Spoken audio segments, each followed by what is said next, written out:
animating the features of the face so that we can have them slide around and create the illusion that the head moves in a pseudo, almost kind of, maybe sort of faux 3D. Or so we just don't have to do ridiculous amounts of frame by frame animation. That's really what we're interested in learning how to do with this and explore as we put this together. Now, to do this, it requires us to add a bunch of pegs to the mix, and then we're going to use additional composites. So currently our project, any project we've worked on, you always have one composite where all of your drawing layers come together, mix, and go into your outputs. But we'll have to use additional composites, and we're also going to learn about something called the cutter tonight. The cutter is a way that we can effectively use drawing layers as masking elements. So we can create a mask, and it's really kind of cool how it works. In this case, we're using it for the features of the face, but you could use it for any number of other purposes once you understand how it works. A mask module has two inputs, one layer to be the mask, one layer to be the artwork to be masked, and then it spits out its output. It's really kind of cool how it comes together, and we'll see how that all takes shape shortly. But the first thing that we need to do is to kind of set everything up in our network view.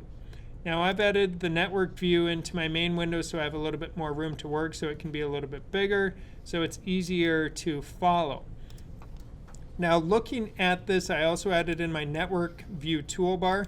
So again, you can click on the arrow, add in network, and then once network is there, right click, add in your network view toolbar, because we will be kind of reorganizing this regularly as we go ahead and work with it. So the first step is really to start adding in some pegs and organizing the layers and thinking about the sequence of how they're set up. The neck really should be on the bottom because the head is going to sit on top of the neck. I'm even going to pull the neck down because we're not going to do anything with it right now as part of this. Now if we had a whole character, then the neck would be attached perhaps to the torso, because the neck really doesn't move too much when you have a character animation. The neck is really attached to the torso section. So if you have a body or a torso drawing layer, the neck will be generally part of that. Then you move the head independently, the arms independently, legs independently. You may have hips that can move if you've got a wild and crazy dancing character, but often people will have torso including hips through neck. All right, now I have the ear that's going to be on the right. So the right ear needs to be below the head so it can be behind it, because this is now going to be a character that is looking primarily to forward and to the right. Now if I wanted to switch it and switch the order of those, there are some things that I could do where we could have other drawing layers and work with it appropriately, but we're not going to go there just yet. Now I have the head. We'll have the ear that's on the left. So if I want, I can pull that all the way over to the side and bring that over to here. And what that does is that now leaves the features that would be part of the face. So these are now the features. So we have the nose, the eye, the iris, and mouth. So these features, we're going to then add a control peg for them so that we can work with them as a group. Now, down the road, we're going to probably want to move each one of these parts around independently from the group. So the nose may move, the iris will move within the eyes, so we'll figure out how to animate that so we can make the character have shifty eyes that look from side to side, because it's kind of fun. And then we'll have the mouth that can move. So each one of these layers, we will want to attach a peg to it, and we can do that by clicking on each one, going in the timeline, and adding a peg. But with all of them highlighted in the network view here, if I do Command Shift P, as in peg, it now adds a peg for each one and gives it a really nice appropriate name. The name of the layer plus the letter P. So we can see how that's now tied together. So that works out pretty slick. Now, all of these are the features of the face. So when I move as a group, I may want to move all of the features at one time. because that's fast. I don't want to have to click on one and move it, click on the next and move it, click on the next and move it, and then go insane after I've done 5 minutes worth of animation. So to that end, we will want to add an additional peg. So for this, in the network view, if I just do Command P, I get a peg that's not attached to anything. And now I'm going to click the yellow box next to it, and I'll rename this Features P for peg, so we know that's what it is. All right. Now what I'm going to do is connect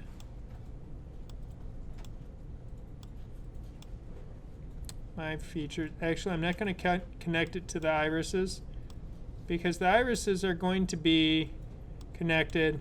So the iris, if I move an eye, I want the iris to move, but I want to be able to move the iris, or eye and iris, independently. Oh, I mixed those up.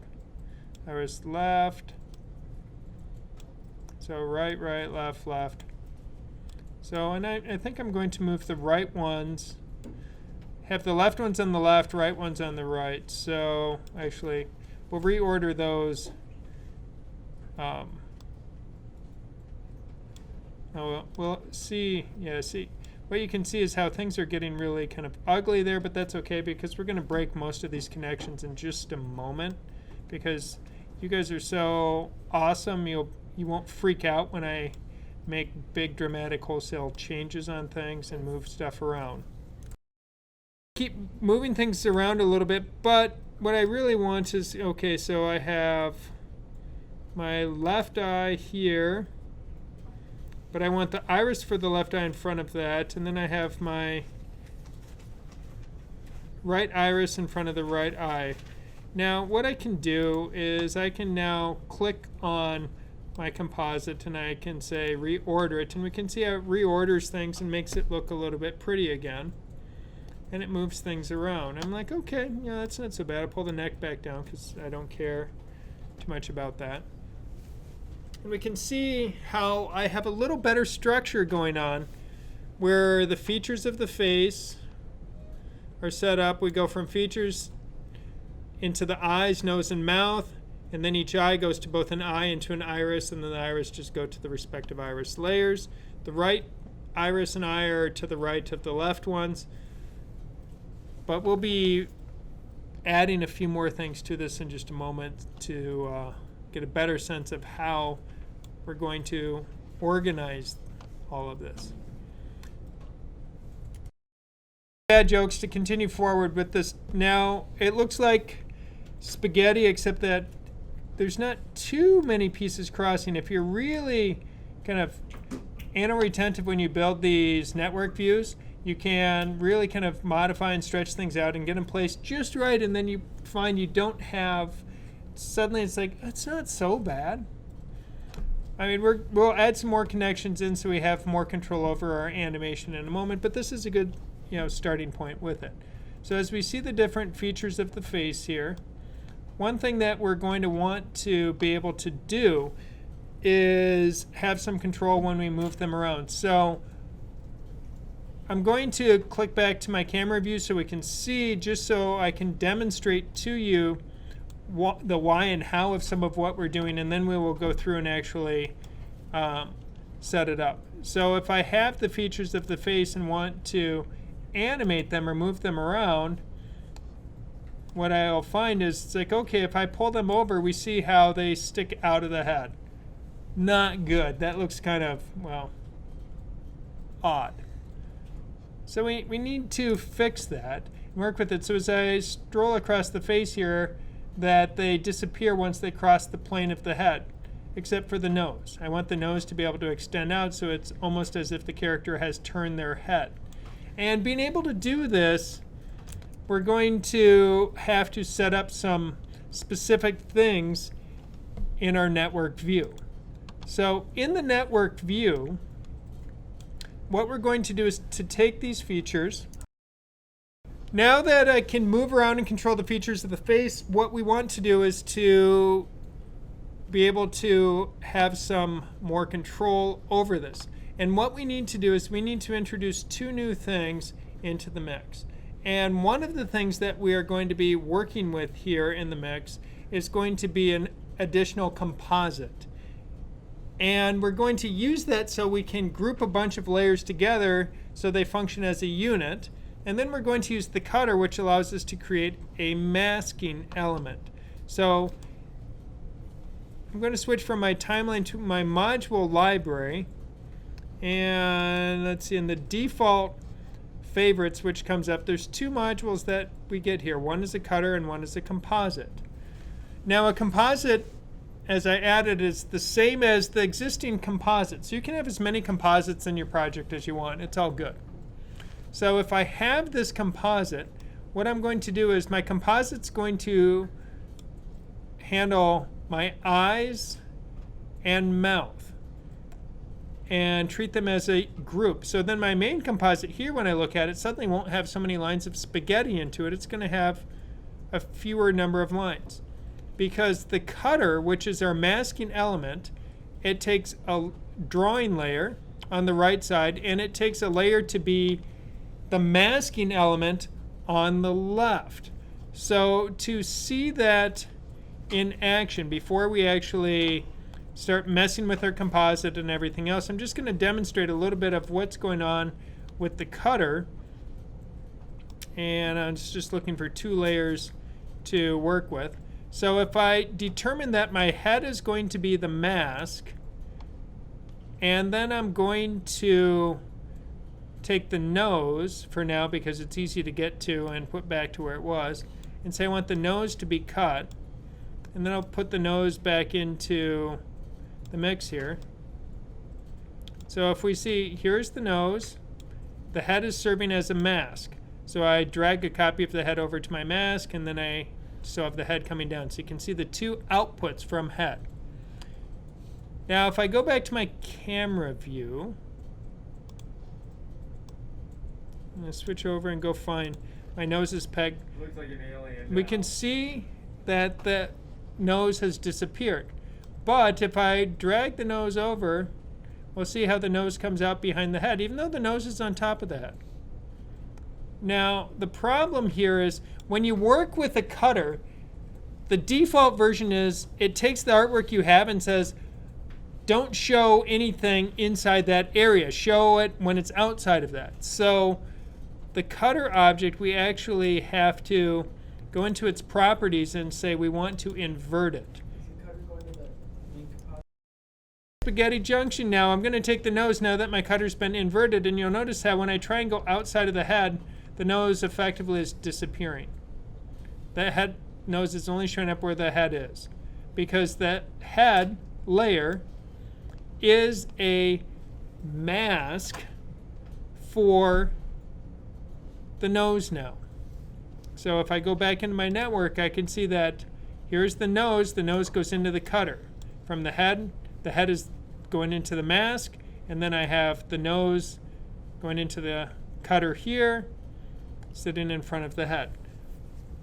So that works really well if we wanted to have the nose disappear when it hits the side of the head, but we really don't. So what we're going to do is unplug that cutter for now, and we'll build the cutter a little bit differently, and then I will put the nose back in place. So now I have this cutter sitting here. But one thing to keep in mind about the cutter is the cutter only has one input for artwork, one input for my mask. Because if I drag the nose into it, and then if I try and drag the eye into it, we'll see how the nose disconnected. It's like, okay, well, if I can only bring one thing into it, that really kind of stinks from a useful. Now, technically, I could have a cutter for each object, but that would create spaghetti junction times 10, or however many elements I have, and that'd be stupid. We don't want to go there. That would just create a mess. So what we're going to do is use this additional composite that we have created here. A composite is kind of like grouping things together, because then when it's done, I put as many layers into it as I want, and it gives me one output. And because I have that one output, then I can now dump all those layers into the cutter as a group. with an additional composite. Again, it's in your module library. We have composites and cutters down there. Drag up as many as you want. In this case, I'm just going to need one for now. So while I have this composite, what I'm going to be adding to that composite is I'm going to go through and I will add my right eye, my right iris, my left eye, my left iris, and mouth. Now, I've added those in, and we can see how they're nicely down there.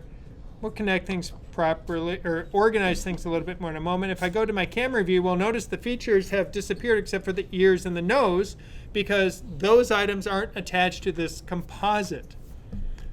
If here we go. If I go back into this view, I will notice as I look at this that now my main composite isn't quite so crowded, but I will want to bring these features back in, so I can say go boom, drag it over. So now there's my features. So I have a nose, I have features, I have the head, I have an ear, I have a neck, and over on the far left I have my other ear. And if I click back on camera view, I'll see that, hey, look, everything came back. The world is now honky-dory. And all is right with my universe. With my composite here, I've now organized my layers into a layer group, in essence. Now it's time to start playing with the cutter. Now if I look at the cutter, again, the cutter has 2 inputs, 1 output. Artwork always goes on the right. So anytime you get different modules in your module library, and you find that when you drag them out and you see a couple of different things, 2 on the top, 1 on the bottom, the left one is always going to be a masking element. The right one will always be your content that you want to see.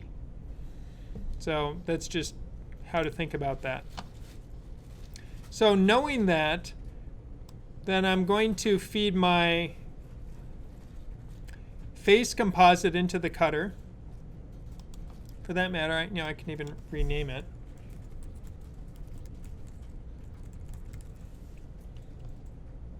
So it's easier to see. So there's my face composite going, there we go, into the cutter. Now I want the head to be the mask. Now if you notice, I'm very liberally just moving things around while I go to connect the lines, because I go find an open space so I can drag down without trying to like stab a layer into some other layer accidentally. So it doesn't matter that, oh, I put it up here and drag it, I put it down here and drag it, because we'll organize it and make it look pretty in a little bit, but the first step is to get things connected. So now we have the head going into the cutter as a mask, my face composite is going into the cutter as content, and now my cutter needs to output. And I'll put it right about there. I can drag this over to see where it lined up and go, oh, look, there it lined up. Okay. So if I look at this and go, ooh, I'm getting motion sick looking at it, I can always just click on display and say order up. And it now spreads everything out a little bit. Okay, now it's spread out. All of this, as was just nicely put, requires repetition to just get comfortable and good at doing this and getting used to it. If you do things a few times, eventually you're like, okay, now I get it. I'm going to pull the nose over a little bit so it's not so far over. So now if I look, I have an ear, I have the head, I have another ear over here, and now I have my nose going up there into my features.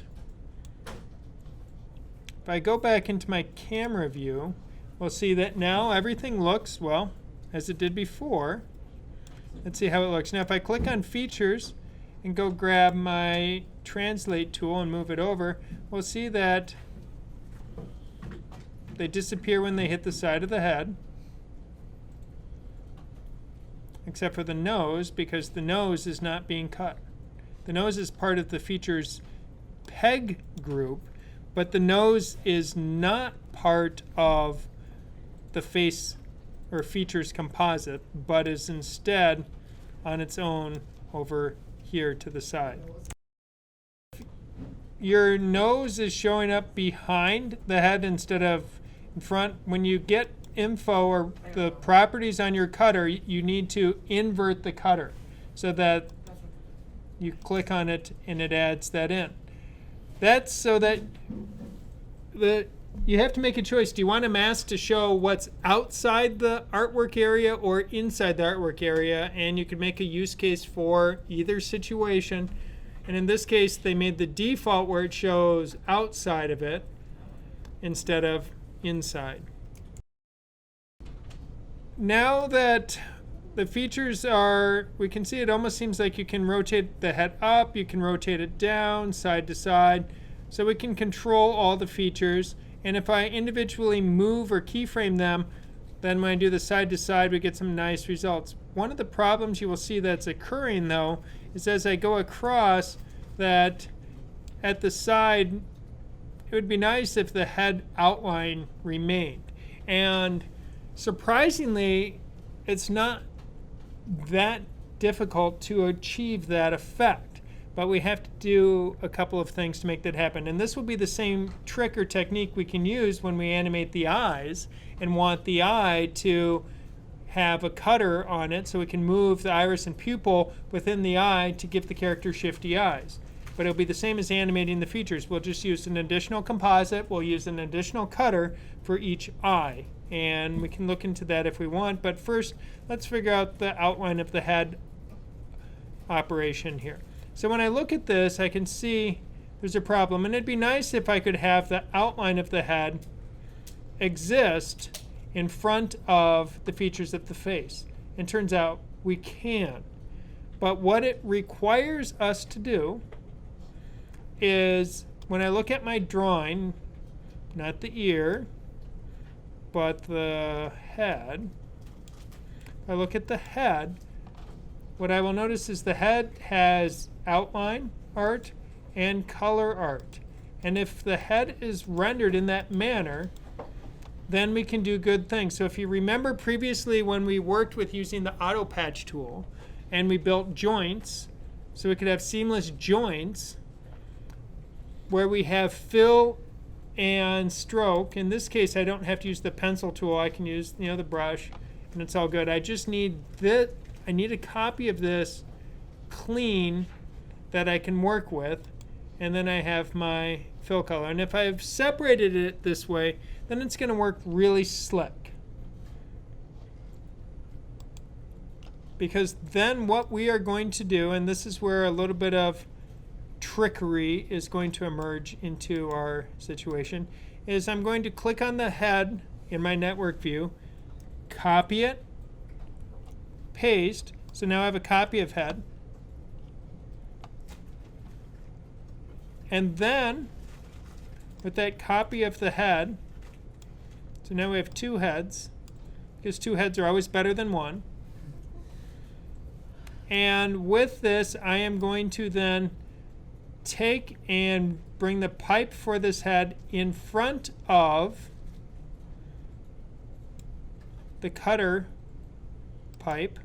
So we can see that goes in front of the cutter's pipe.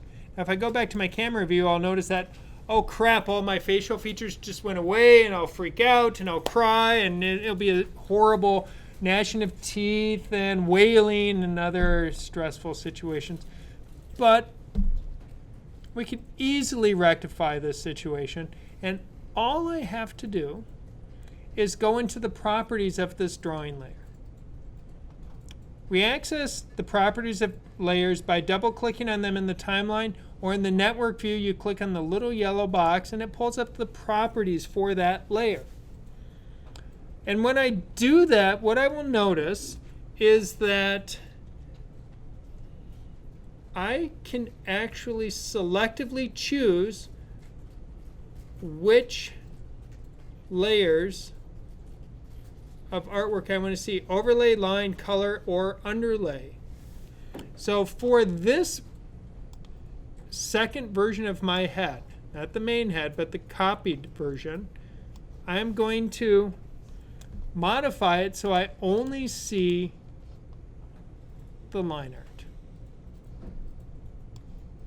Now if I look at this head, that head, I am now seeing, well, all the layers. Now I could turn off other layers and just say I only want to see color art on this one, and on this one see line art. So I could make that choice. So my original head is color art, my other head is my line art. Now that's going to work too, but I usually just leave the one at default, and on my copy I say just show me the line art. Now when I go back into my camera view, we'll see that it's now fixed the problem. So now that the outline has returned, again to rehash how it pulled it off, we have a second copy of the head over here. Now it sits in front of the cutter. This copy of the head is in its properties, we'll see it's only showing us line art. The other one we can just leave default, and then that works. Now the final step to start bringing all of this together and getting everything working is we will want to add in some additional control pegs. So I know that I will want to add a peg for each ear. So again, Command-Shift-P when you select a layer adds a peg for that piece of artwork. And now that I have that, I will also want to add one for the head. Now when I move the head, because all of the parts of the face are attached to it, the head needs to connect to the ear. The head is going to move the features. The head is going to move my other ear. And the head is going to move the other head. So they're all going to move when I move that head peg. And then I can go drag that up to the top and set things up. So we can see I now have my head peg, the features, and then I have the ear, nose, and all of that is going into it. I'm not animating the neck right now, so that doesn't have a peg, but I could, if I wanted to animate that, bring that in as well. Now that my pieces are there, the time has come to start arranging things. So I'm going to set up my pivot point. So I'll set up for the head. The features can be near the nose. Pivot point for my left eye should be over the left eye. That would just make more sense. Right eye should be over the right eye. Now the mouth's pivot point should be at the mouth. Irises, I'll worry about those later because I'm not animating them right now. Line up the ear in case my character has the ability to animate their ear. And set up the nose. Set up the other ear. So once I have these different pivot points set up, then I can really start thinking about how I want to animate this character. Now doing so, if I go into my timeline, collapse it down, go to the first frame, I can hit F6 so that I know I have a good starting keyframe for everything. And maybe what I want to do is I'm going to just roll the head a little bit to this, well, not yet, move out in time. Oh, and before I move out in time, I probably will need to extend my layers with an F5, and then I can go out in time, maybe go out 10 frames, click on the head, I'll rotate the head down a little bit so we get a little head tilt action. And now that I've done that, then we're going to have the character turn their face. So I'll go grab the features, and, whoa, wrong. And now I want to switch to my translate tool. And I'll just pull the features over a little bit. And as I pull them over, one thing that I will want to do, and I'm just going to give myself more room so it's easier to see, as I work to grab these different pegs, that I want to go grab the right eye as the head rotates and start to pull it behind the nose just a little bit, so as it moves you get the sense that the head is actually rotating. And now I'll take the left eye and I'll pull that one over a little bit, because when the head turns in space, eventually the eyes will be overlapping until we're at a complete profile and can only see a single eye. Now it's also something where I will need to move the ears. Notice I'm just going to pull these pegs over so I can see them while I'm animating a little bit easier, so I don't have to keep scrubbing around. So if I go grab the left ear, I can pull that over a little bit, and I can go grab the right ear and start to slide that behind the head. So now we can see as the character rotates their head, and it really can create a fairly convincing illusion that a character has turned their head, and all we've done is slid the pieces around a little bit, which makes it one of those kind of magic tricks of animation. And now what I'm going to do is grab the head, rotate the head back a little bit, and the character is going to create the illusion that the character is starting to look up. Now I'm going to rotate the features a little bit and then slide them up onto the face. And this technique of working with it, it's important to keep in mind that it works to a certain point, but if you try and go too far or too fast, it's often not going to be a convincing animation. Okay, that ear went to, oh, wrong one. The left ear went a little too far over as we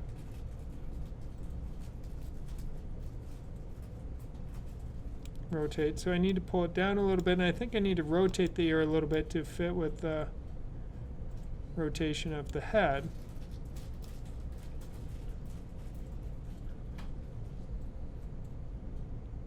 And I pull the ear over at the starting frame a little bit more, and then let's see, rotate, tilt,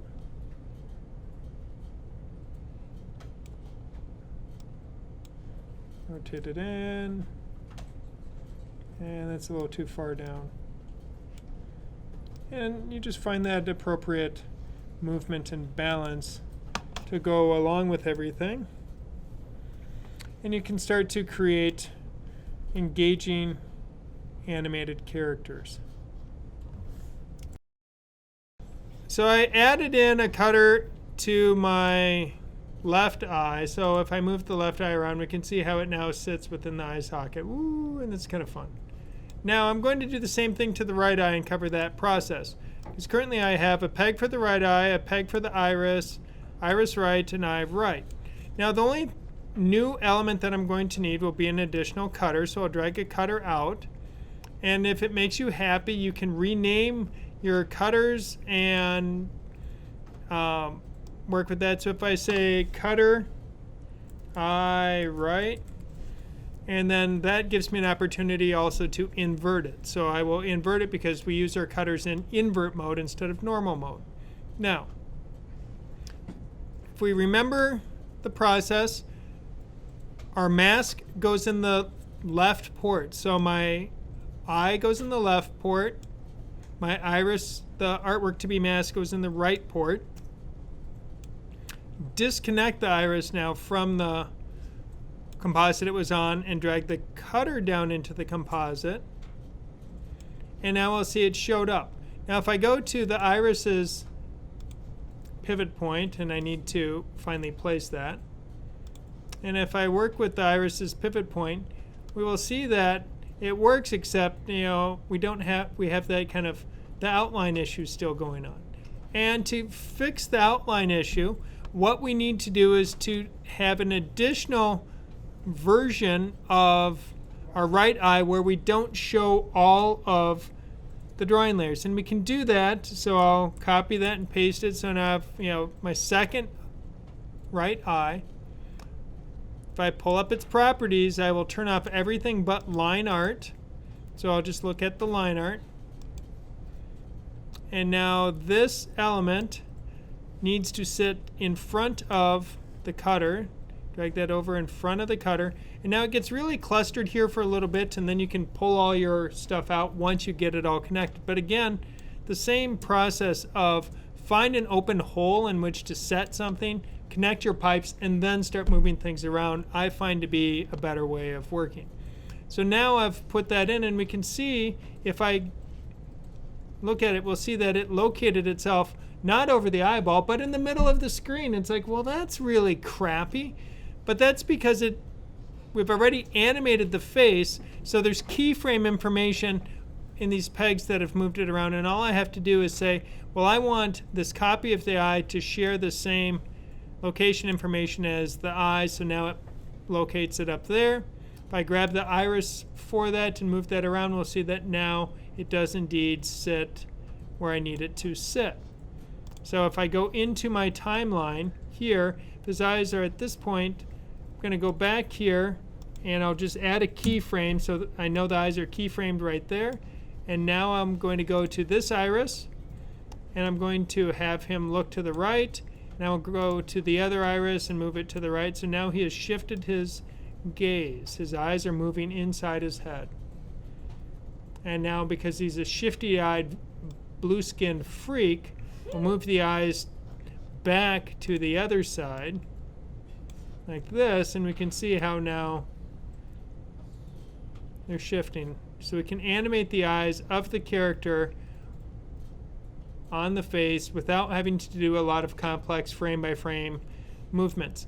Now, as said before, it takes a little while to get your network set up, but I would make the argument that once the network is set up, you now have access to all of these pegs, and you can easily start animating things. So if you put a little bit of due diligence and effort in the beginning, getting your stuff organized, then when it comes time to actually animate, you're going to be in really good shape, because now you can just start moving stuff around and telling your story. And at the end of the day, we have all these tricks in the software, all of these gimmicky things, but getting a good story, a good, engaging, entertaining, emotional, driven story, that's really where it's going to be worth it.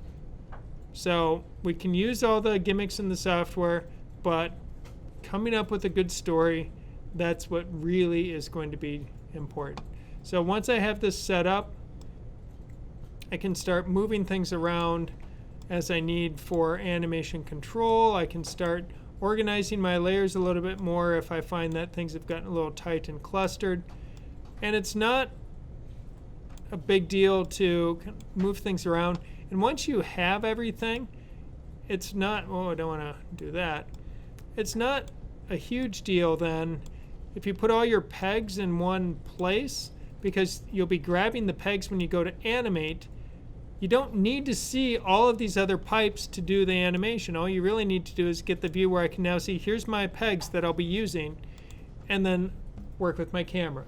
So I don't have to see my whole network to make this usable. All I have to do is have access to the pegs that are of importance, which are the different parts of my face.